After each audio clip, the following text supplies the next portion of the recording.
ፌብራሪ 19 በ1994 ከምሽቱ 2 ሰዓት ከሩብ ላይ የ31 ዓመቷ ግሎሪያ ራምዚ በጠና ታማ ወደ ሪቨርሳይድ ጀነራል ሆስፒታል የገባች። ሆስፒታል በገባች በጥቂት ደቂቃ ውስጥም ባልታወቀ ምክንያት 23 ሰዎች ታመዋል። 5 የጤና ባለሙያዎች ለሆስፒታል አልጋ ተዳርገዋል። ግሎሪያን ልትሞት ትችላለች። የዛን ቀን ማታ ምን እንደተፈጠረ ማንም ሰው ሊገባ አልቻለም ነበረ። ከተደረጉትና ምርመራዎች በኋላ ምን እንደተፈጠረ ለመረዳት ተችሏል። በዚህም ቪዲዮ ቶክሲክ ሌዲ ወይም መርዛማዋ ሴት በመባል ስለምትታወቀው ግሎሪያ አሟሟትና ስለምርመራው እናያለን። ታሪኩ ከመግባታችን በፊት የወንጀል ኬዞች፣ እውነተኛ ታሪኮች፣ ያልተፈቱ ሚስትሪዎች ለመስማት በትክክለኛ ቦታ ላይ ናችሁ።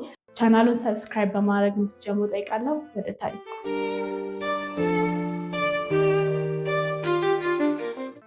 የ31 ዓመቷ ግሎሪያ የፌብሩዋሪ 19 ክስተት ከመፈጠሩ ከ6 ሳምንት በፊት የሰርቪካል ካንሰር ተገኝቶባት ነበር። ካንሰሩም ሲገኝ የመጨረሻ ደረጃ ላይ ነበረ። ከ6 ሳምንት በኋላ ግሎሪያ ወደ ሆስፒታል የተመለሰችው ህይወቷን ለማትረፍ በምትሮጥ አምቡላንስ ውስጥ ነበር። ግሎሪያ አምቡላንስ ውስጥ እያለች መተንፈስ በጣም ከብዷት፣ የልብ ምቷ በጣም ጨምሮ ነበረ።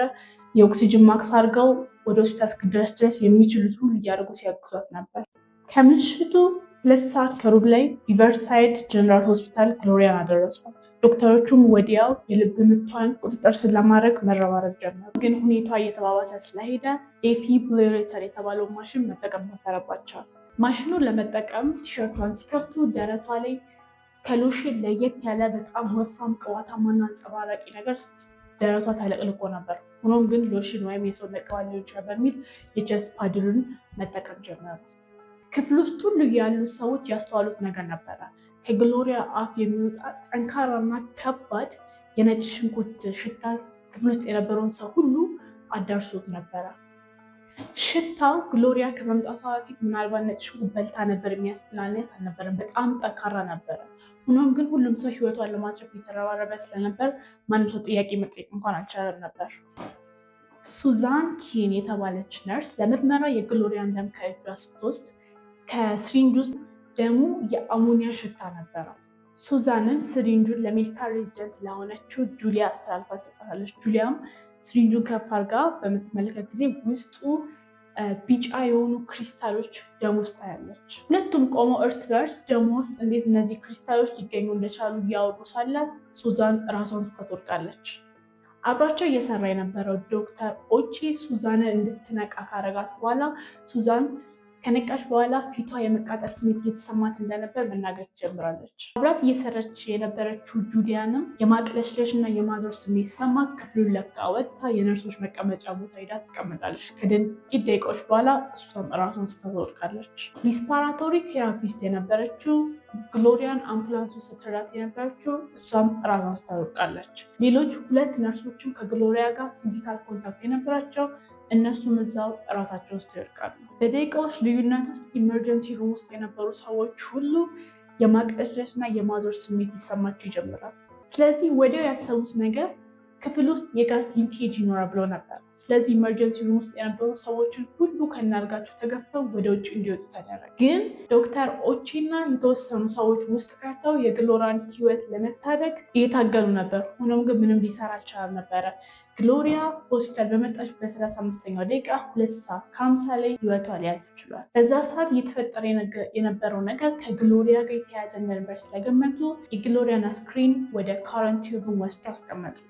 ከወሰዷት መካከልም አንዷ ልክ እንዳይሎች ሁሉ የማስመለስ፣ ማቅለሽለሽ፣ ፊቷን የማቃጠል ስሜቱን ላስተናግዳ ነበር። ሆኖም ለማረጋገጥ ተብሎ ባለሙያዎች ገብተው ኢንቨስቲጌት እንዲያደርጉት ተደርጎ ነበረ። በቦታው ምንም አይነት የጋዝም ሆነ ኬሚካል ወይም ባዮሎጂካል ሊንኬጅ እንደሌለ አረጋግጠዋል። የተፈጠረ ያለው ነገር ሁሉ ከግሎሪያ ጋር እንደሚገናኝ ስለተረጋገጠ የግሎሪያን አስክሬን በአልሙኒየም በተለበጠ አስክሬን ቦክስ ውስጥ አድርገው አስቀምጠውታል። እናም ኢመርጀንሲ ሩም ውስጥ የነበረው ወደ ኖርማል ሁኔታ ተመልሷል። ሆኖም ግን 23 ሰዎች ታሟል። 5 የጤና ባለሙያዎች ለሆስፒታል አልጋ ተዳርገዋል።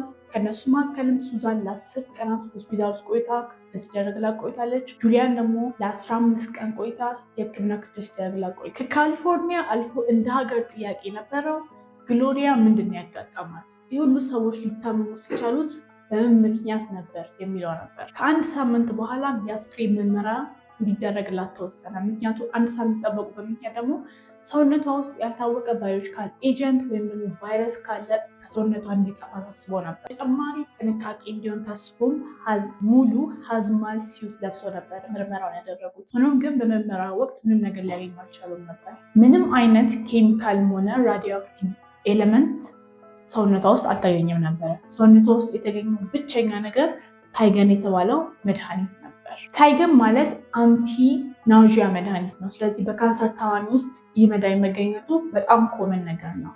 የአስክሬን ምርመራ ዋናው ዓላማ የግሎሪያን ሞት ምክንያት ለማወቅ ነበረ። ግሎሪያም የሞተችው ካንሰሩ ሰውነቷ ውስጥ ተሰራጭቶ የተለያዩ ኦርጋኖቿ ፌል እንዲያደርጉ ስላደረገ ነበረ። በዋነኛነት የግሎሪያ ሞት ምክንያት ኩላሊቶቿ ፌል አድርገው ነበረ። በተጨማሪም የመጀመሪያ ደረጃ የሆነ የጉበት ፌሊየር ነበረ። ሆኖም ግን ይህ 23 ሰዎች መታመምን ሊያብራራ አይችልም። ስለዚህ ከ5 ሳምንታት በኋላ በድጋሚ የአስክሬን ምርመራ ተደረገላት። በዚህ ሰዓት ሳምፕልም ወሰዱ። ሆኖም ግን አሁንም ምንም ነገር ሊያገኙ አልቻሉም። ግሎሪያ የሞተችው ኩላሊቶቿ ፌል ስላደረጉ ነበረ። ስለዚህ ይህን ጥናት እያጠኑ የነበሩ ሰዎች በዛ ቀን ማታ የተፈጠረው ነገር ሳይኮሎጂካል ኢልነስ ነው ብለው ደመደሙ። ምክንያቱም በግሎሪያ ሰውነት ምንም ነገር ሊያገኙ ስላልቻሉ ነበረ። ሆኖም ግን በዛን ቀን ማታ በሆስፒታሉ የነበሩ ሰዎች ተቀባይነት ሊያገኝ አልቻለም። እናም ሆስፒታሉ ጉዳዩን ሌላ ሰዎች እንዲመረምሩላቸው ማጠየቅ ጀመሩ። እናም ላውሬንሲ ሊቨርሞር ላቦራቶሪ ጥያቄያቸውን ተቀብሎ ጉዳዩን ያዘው። ስለዚህ የተለያዩ ዳታዎችን በአስክሬን ምርመራ ውጤት የተወሰዱ ሳምፕሎችን ወስደው ጥናታቸውን ጀመሩ። በምርመራ ወቅትም በግሎሪያ ሰውነትና ቲሹ ውስጥ ያገኙት ነገር የተለያዩ ማስታገሻዎች እና ዳይሜታሊክ ሰልፎን የተባለው ኮምፓውንድ ነበር። ዳይሜታሊክ ሰልፎን ወይም ዲኤምኤሱ የተባለው ኮምፓውንድ ሰውነታችን ውስጥ በአነስተኛ መጠን ይገኛል። አትክልት ስንበላ፣ እንቁላል ወይም ሰልፈር ያለው ምግብ ስንበላ ሰውነታችን ውስጥ ይገኛል። ዲኤምኤሱ ሰውነታችን ላይ ምንም አይነት ጉዳት የለውም። ሰውነታችን ውስጥ ከ3 ቀን በላይ አይቆይም። በሽንት አማካኝነት ይወገዳል። እናም ዲኤምኤሱ በሌላ ስሙ ሜታይል ሰልፎኒ ሜቲን ወይም ኤምኤስኤ በመባል ለመድኃኒትነት ይውላል። ወጣ ያለው ነገር ግን በግሎሪያ ሰውነት ውስጥ ከ6 ሳምንት በኋላ የተወሰዱ ሳምፕል ውስጥ የተገኘው ከኖርማል መጠን በ4 ወይም በ5 መጠን ከፍ ያለ ነበረ። አስታውሱ፣ ዲኤምኤሱ ከሰውነታችን ውስጥ በ3 ቀን ውስጥ ይወገዳል። አስቡት ግሎሪያ የዛን ቀን ማታ በምን ያህል ደረጃ ሰውነቷ ውስጥ ዲኤምኤሱ ሊኖር እንደሚችል። ምናልባትም ከ100 እጥፍ በላይ ሊሆን ይችል ነበረ። ይህንን ጉዳይ እየመረመረ የነበረው ሳይንቲስት ምርመራውን እያጠናከረበት ሲሄድ በግሎሪያ ሲስተም ውስጥ ዳይሜታሊክ ሰልፎክሳይድ ወይም ዲኤምኤሱ የተባለውን ኮምፓውንድ አገኘ። ዲኤምኤስኦ2 እና ዲኤምኤሱ በጣም ተቀራራቢ ኮምፓውንድ ናቸው። የሚለያዩት በኦክሲጅን ቦንድ ነው። ዲኤምኤሱ በ50ዎቹና በ60ዎቹ ላይ እንደ መድኃኒትነት ይውል ነበረ።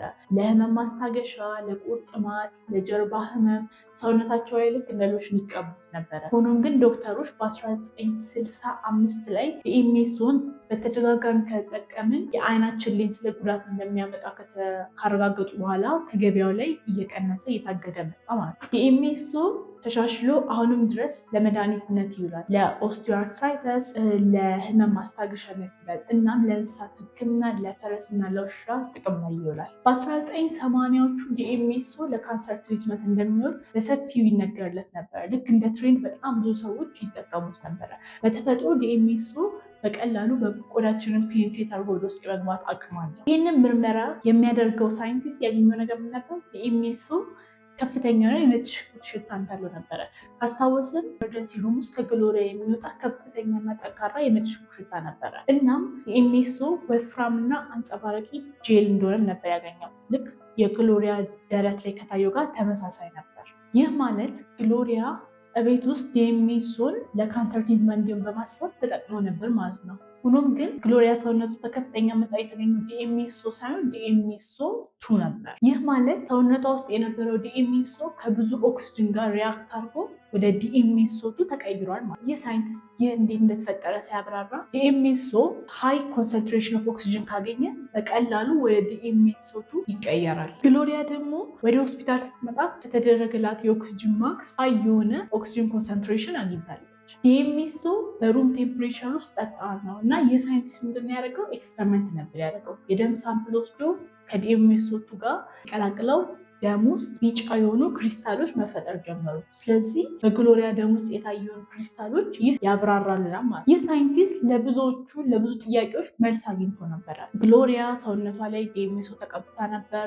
ሰውነቷ ውስጥ የነበረው ዲኤምኤስ ከብዙ ኦክሲጅን ጋር ሪያክት አድርጎ ዲኤምኤሶቹን ፈጥሮ ነበር። ሰውነቷ ላይ የነበረው ጄሉ፣ የነጭ ሽንኩርት ሽታው፣ ደሞ ውስጥ የተገኘው ክሪስታል፣ የአሞኒያው ሽታ ሁሉ ከዲኤምኤስ እና ከዲኤምኤሶቹ ጋር የተያያዘ እንደሆነ አረጋግጦ ነበረ። ሆኖም ግን ዲኤምኤሶ ሆነ ዲኤምኤሶቹ አየር ውስጥ ገብተው 23 ሰዎችን የማሳመሚያ መርዛማ አይደለም። ይህ ሳይንቲስት ምርመራውን ቀጥሎ ያገኘው ነገር ምን ነበር?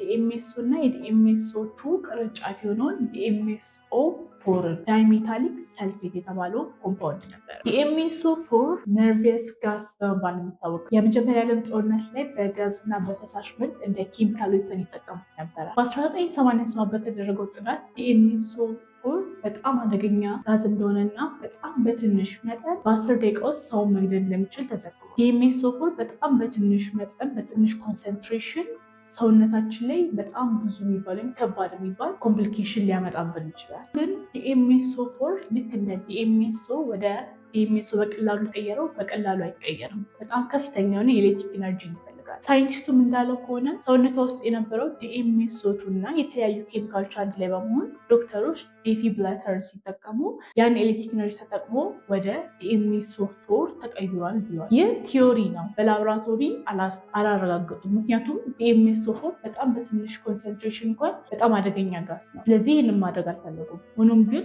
በጣም ብዙ ሳይንቲስቶች በዚህ ቲዮሪ ይስማሙበታል። ስለዚህ ዲኤምኤስኦ ነበረ ኢመርጀንሲ ሩም ውስጥ የነበሩ ሰዎች ሊያሳምም የቻለው። ነገሮች እርስ በርስ ተደጋግተው ግሎሪያን የቶክሲክ ጋዝ ጋን አድርጓት ነበር። ዲኤምኤስኦ ኦፕሬት ለማድረግ 370 ዲግሪ ያስፈልገዋል። ስለዚህ በጣም በትንሽ መጠን ነበረ ደም በሚወስዱ ሰዓት ከሰውነቷ ኦፕሬት አድርጎ የወጣው ማለት ነው። ምናልባት በከፍተኛ መጠን ቢሆን ኖሮ ከመግደል የሚደርስ ነበር። ሰውነቷ ውስጥ የነበረው ዲኤምኤስኦ በጣም በትንሽ መጠን ቫፖራይዝ ያደረገው። ለምርመራ ደም በሚወስዱ ሰዓት ነው በትንሽ መጠን ቫፖራይዝ አድርጎ የወጣው። ምናልባትም በከፍተኛ ቫፖራይዝ አድርጎ ከሰውነቷ ወጥቶ ቢሆን ኖሮ ሰዎችን ከመግደል የሚደርስ ነበረ። የግሎሪያ ቤተሰቦች እንደተናገሩት ከሆነ ግሎሪያ መቼም ዲኤምኤስኦን ተጠቅማ እንደማታውቅና ግሎሪያ የሞተችው በሆስፒታል ውስጥ እንደሆነ እንደሚያምኑ ተናግረዋል። እናንተስ ምን ታስባላችሁ? ሀሳባችሁን ኮሜንት ላይ አስቀምጡልኝ። ቪዲዮ ከተመቻችሁ ላይክ እና ሰብስክራይብ ማድረግ እንዳይረሳ።